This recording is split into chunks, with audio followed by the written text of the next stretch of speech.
Dakwah Islam dilakukan secara sembunyi-sembunyi selama 3 tahun.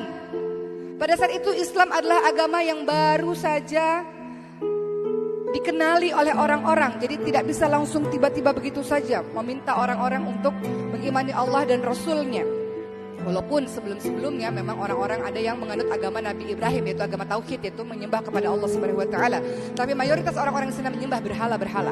Siapakah wanita yang pertama kali beriman kepada Rasulullah Sallallahu Alaihi Wasallam, ibu-ibu sekalian? Siti Khadijah. Siapakah laki-laki yang pertama kali beriman dari kalangan laki-laki dewasa? Abu Bakar As-Siddiq radhiyallahu anhu. Siapakah anak laki-laki yang pertama kali beriman kepada Allah Subhanahu Wa Taala? Ali bin Abi Thalib radhiyallahu anhu. Itu beberapa orang-orang yang termasuk dengan golongan orang-orang yang pertama masuk Islam.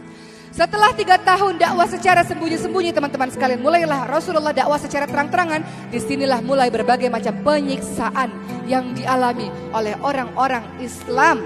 Ingat Bilal bin Rabah? Siapa Bilal bin Rabah?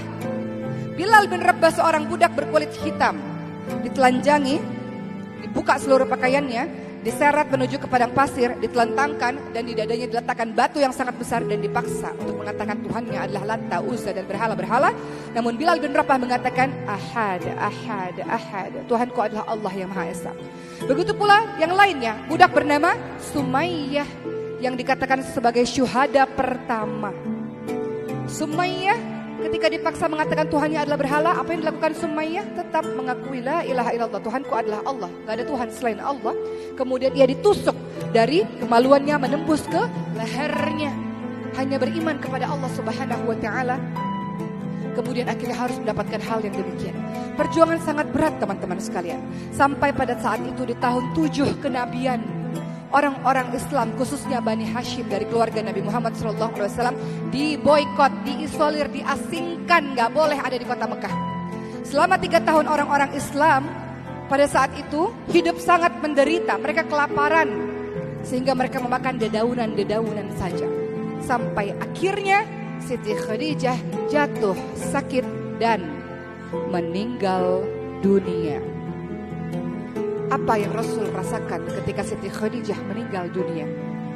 Apa yang ibu, bapak, teman-teman rasakan ketika orang yang kita cintai, yang selama ini selalu berada di samping kita, mendukung kita, menenangkan hati kita, tempat kita berkeluh kesah, meninggal dunia? Apa yang dirasakan? Maka dalam sejarah Islam ini disebut sebagai tahun kesedihan Rasulullah Shallallahu Alaihi Wasallam.